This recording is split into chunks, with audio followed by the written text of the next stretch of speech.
ప్రపంచ స్థాయి నగరంగా అమరావతిని నిర్మించాలని సంకల్పంగా పెట్టుకున్న ఆంధ్రప్రదేశ్ ప్రభుత్వం అందుకు సంబంధించిన స్విస్ ఛాలెంజ్ పద్ధతిలో సాహసోపేతంగానే ముందుకెళ్తోంది. నమ్మకమే పెట్టుబడిగా సాగుతున్న ఈ ప్రక్రియలో ఒకవేళ స్విస్ ఛాలెంజ్ ఒప్పందం విఫలమైతే అందుకు సంబంధించిన నష్టపరిహారం పూర్తి బాధ్యత సర్కారుకే ఉంటుంది. ఏ కారణం చేత ప్రాజెక్టు ఆగిపోయినా సర్కారు భారీ మూల్యం చెల్లించుకోవాల్సి ఉంటుంది.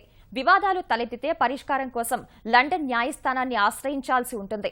స్విస్ ఛాలెంజ్ పద్ధతిలో ఈ మేర ఎన్నో షరతులను సింగపూర్ కన్సార్టియం ప్రతిపాదనలో పొందుపరిచింది. అమరావతి అభివృద్ధి ప్రాజెక్టు విఫలమైతే నష్టపరిహారం బాధ్యత సర్కారుకే ఉంటుంది.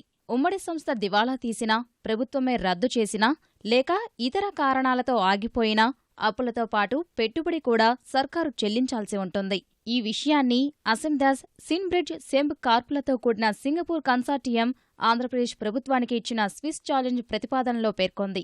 ప్రాజెక్టు చేపట్టేందుకు తీసుకువచ్చిన అప్పులను పూర్తిగా చెల్లించడంతో పాటు పెట్టిన పెట్టుబడిపై చక్రవడ్డీతో పరిహారం అందజేయాలి. ప్రాజెక్టు చేపట్టేందుకు సింగపూర్ కన్సార్టియం, రాజధాని నగర అభివృద్ధి నిర్వహణ సంస్థ కలిపి ఏర్పాటు చేసే ఉమ్మడి సంస్థ ప్రాజెక్టు నిర్మాణం పూర్తయిన తర్వాత దివాళా తీసినా, ఏ రూపంలో విఫలమైనా ఆంధ్రప్రదేశ్ సర్కార్ పరిహారమివ్వాలి. ప్రాజెక్టు చేపట్టేందుకు తీసుకున్న అప్పు పూర్తిగా ఉమ్మడి సంస్థ కన్సార్టియం పెట్టిన పెట్టుబడిలో 90% లెక్క కట్టి వెనక్కు ఇచ్చేయాలి.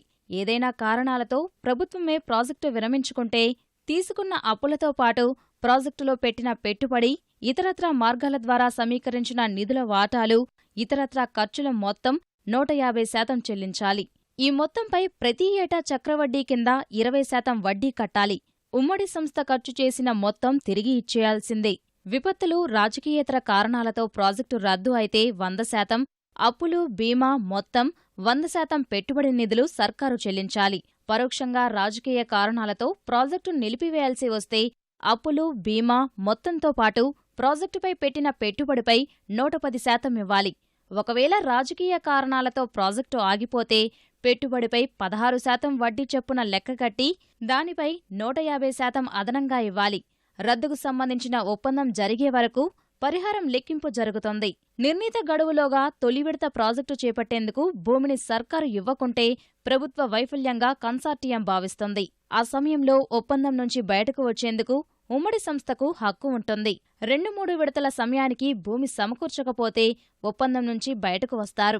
ప్రాజెక్టుకు సంబంధించిన ఏవైనా వివాదాలు ఉంటే లండన్ కోర్టులో పరిష్కరించుకోవాల్సి ఉంటుంది. అమరావతి నిర్మాణం ఒక్కరోజులో పూర్తయ్యే ప్రక్రియ కాదు కాబట్టి తమ భవిష్యత్ భద్రత దృష్ట్యా సింగపూర్ కన్సార్టియం ఈ మేర షరతులు, నిబంధనల్లో చేర్చినట్లు తెలుస్తోంది. భవిష్యత్తులో ఆంధ్రప్రదేశ్ రాష్ట్రంలో ప్రభుత్వం మార్పు వంటి పరిణామాల వల్ల కొత్తగా వచ్చే సర్కారు తమకు ఎలాంటి ఆటంకం కలిగించకూడదనే ఉద్దేశంతో ఈ మేర ప్రతిపాదనలు చేసినట్లు అధికార వర్గాలు చెబుతున్నాయి.